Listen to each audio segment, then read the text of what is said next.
ಈಗ troll pages social media ಅಂತ ಹೇಳಿದ್ರಿ, ಅಂದ್ರೆ ಆ ಪೇಜಸ್ಗಳು ನಿಮ್ಮ ಕಂಟೆಂಟ್ನ ಯೂಸ್ ಮಾಡ್ಕೊಂಡು ಮುಂದುವರಿತಾ ಇದೆ ಅಂತ ಹೇಳ್ತೀರಾ? ನಾನು ಎಲ್ಲ ಟ್ರೋಲ್ ಪೇಜಸ್ಗೂ ಥ್ಯಾಂಕ್ಸ್ ಹೇಳೋಕ್ಕೆ ಇಷ್ಟಪಡ್ತೀನಿ. ಯಾಕೆ ಅಂತ ಹೇಳಿದ್ರೆ ಇವತ್ತು ಒಂದಷ್ಟು ಜನ ಇಲ್ಲಿ ಬದುಕಿದ್ದಾರೆ ಅಂತ ಹೇಳಿದ್ರೆ ಟ್ರೋಲ್ ಪೇಜಸ್ಸಿಂದನೇ ಕಾರಣ ಇರೋ. ಡೈರೆಕ್ಟಾಗಿ ಹೇಳ್ತೀನಿ, ಕೆಲವ್ರು ಕಣ್ಮರೇ ಆಗ್ಬಿಟ್ಟಿರ್ತಾರೆ, ಯಾರ್ಯಾರು ಏನೇನು ಮಾಡಿದ್ರೆ ಅಂತಲೂ ಗೊತ್ತಿರಲ್ಲ, ಅವ್ರನ್ನ ಬೆಳಕಿಗೆ ತೊಗೊಂಬರೋದೇ ಟ್ರೋಲ್ ಪೇಜಸ್ಸು.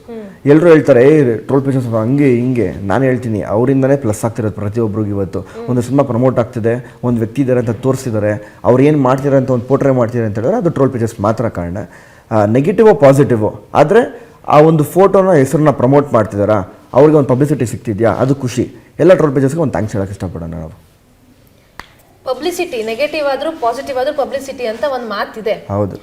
ಈಗ ನಿಮಗೆ ಸಿಕ್ಕಿರುವಂತಹ ನೆಗೆಟಿವ್ ಪ್ರತಿಕ್ರಿಯೆ, ಟ್ರೋಲ್ಗಳು ನಿಮ್ಮನ್ನು ಯಾವತ್ತೂ ಕುಗ್ಸಿಲ್ವಾ? ಅಥವಾ ದೂರದಿಂದ ನೋಡೋಕ್ಕೂ ಹತ್ರದಿಂದ ನೋಡೋಕ್ಕೂ ಒಂದು ವ್ಯಕ್ತಿನ ಸಾಕಷ್ಟು ಡಿಫ್ರೆನ್ಸ್ ಇದೆ. ಒಂದಷ್ಟು ಜನ ಹತ್ರ ಬರ್ದಿರಾನೆ ರಕ್ಷಕ್ ಹಂಗೆ ಅಂತ ಅಂದ್ಕೊಂಡು ಸೈಲೆಂಟಾಗಿ ಕೂತ್ಕೊಂಡಿರೋರು ಇದ್ದಾರೆ. ಹಂಗಲ್ಲ, ರಕ್ಷಕು ಅಂತ ಬಂದು ನನ್ನ ಮೀಟ್ ಮಾಡಿಬಿಟ್ಟು ರಕ್ಷಕ್ ಈ ಥರ ಇದನ್ನು ಅನ್ನೋದು ನನಗೆ ಹೇಳಿದ್ದಾರೆ ಮಾತು. ಅದಕ್ಕೋಸ್ಕರ ಎರಡು ಥರನೂ ಇರ್ತಾರೆ, ನಾವು ಅವ್ರನ್ನ ಡಿಫ್ರೆನ್ಷಿಯೇಟ್ ಮಾಡೋಕ್ಕಾಗಲ್ಲ.